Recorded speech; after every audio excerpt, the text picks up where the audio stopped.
অন্তর্ভুক্তিমূলক আমরা smart society, এই 4টি স্তম্ভের উপরে আমরা গড়ে তুলব আগামী 41 সালের স্মার্ট বাংলাদেশ।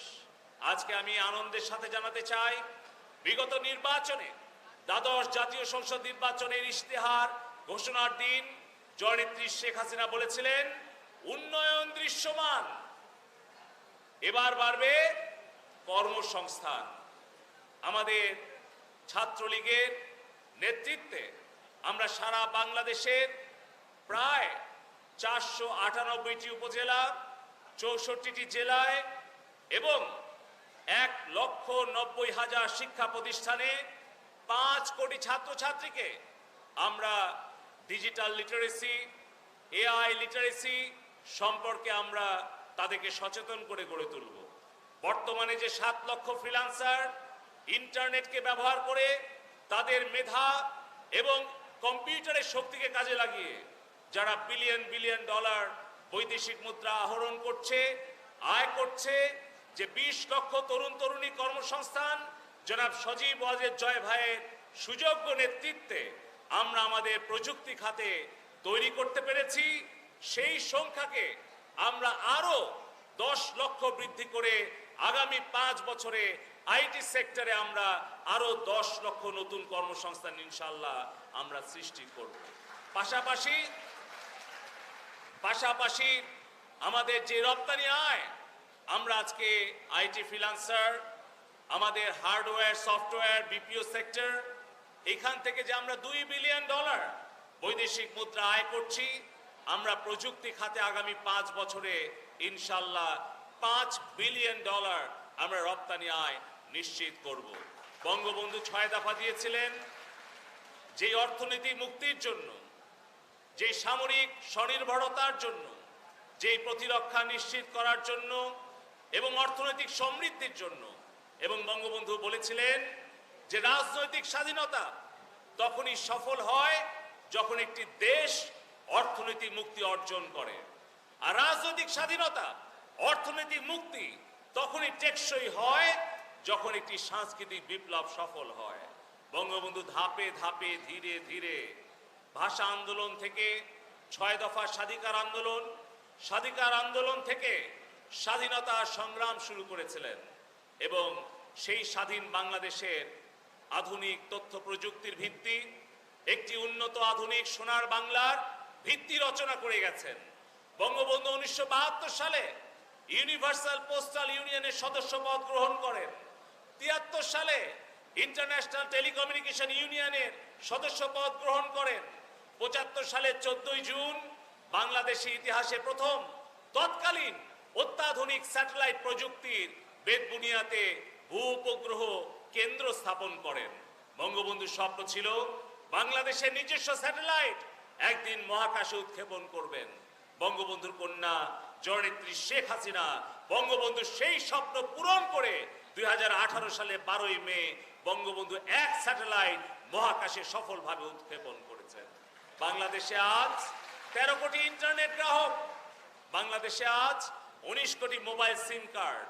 বাংলাদেশি ইন্টারনেটের দাম যেখানে বিএনপির সময়ে 2006 সালে ছিল 85,000 টাকা পার এমবিপিএস, সেইখান থেকে কমিয়ে আজকে জননেত্রী শেখ হাসিনা সাধারণ মানুষের নাগালে মাত্র 60 টাকা এমবিপিএস এ দাম কমিয়ে এনেছেন, যার ফলে আজকে 13 কোটি ইন্টারনেট ব্যবহার করেন। আমি আর বক্তব্য বাড়াবো না। আমরা জানি যে একটি দেশের, একটি সরকারের প্রধান, একজন প্রধানমন্ত্রী যদি দেশপ্রেমিক হয়, সৎ হয়, দূরদর্শী হয়, তাহলে দেশ কিভাবে এগিয়ে যায় তার প্রমাণ মাত্র 15 বছরে জননেত্রী শেখ হাসিনার সততার প্রতীক পদ্মা সেতু, দূরদর্শিতার প্রতীক ডিজিটাল বাংলাদেশ, সাহসিকতার প্রতীক যুদ্ধ অপরাধীদের বিচার, আর উন্নয়ন দৃশ্যমান metro rail, high tech park, software technology park, Bangabandhu tunnel, elevated expressway, শতভাগ বিদ্যুৎ, 13 কোটি ইন্টারনেট।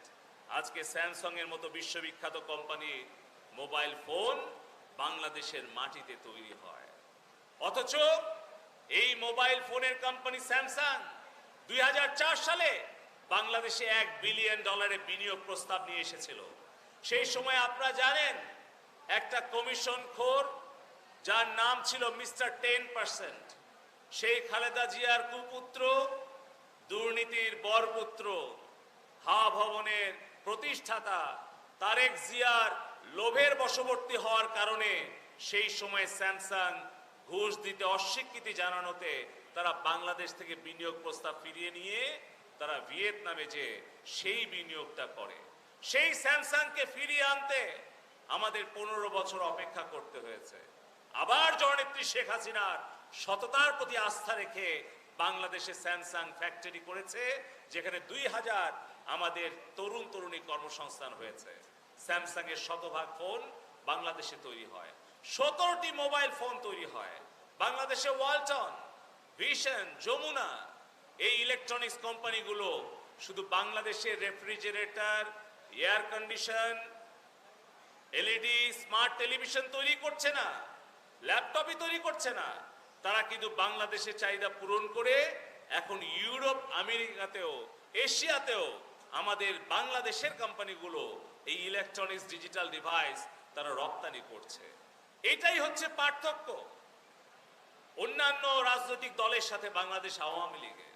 কারণ বাংলাদেশ আওয়ামী লীগ যখন ক্ষমতায় আসে বাংলাদেশের মানুষ কিছু পায়, আর বিএনপি যখন ক্ষমতায় ছিল তখন বিএনপির একজন মন্ত্রী, সেই মন্ত্রীর একটা মোবাইল কোম্পানি ছাড়া অন্য কোনো মোবাইল ফোন কোম্পানির লাইসেন্স দেওয়া হয়নি, যার ফলে একটা মোবাইল ফোনের দাম ছিল 2 লাখ, আর 1 মিনিট কথা বললে দিতে হতো 10 টাকা।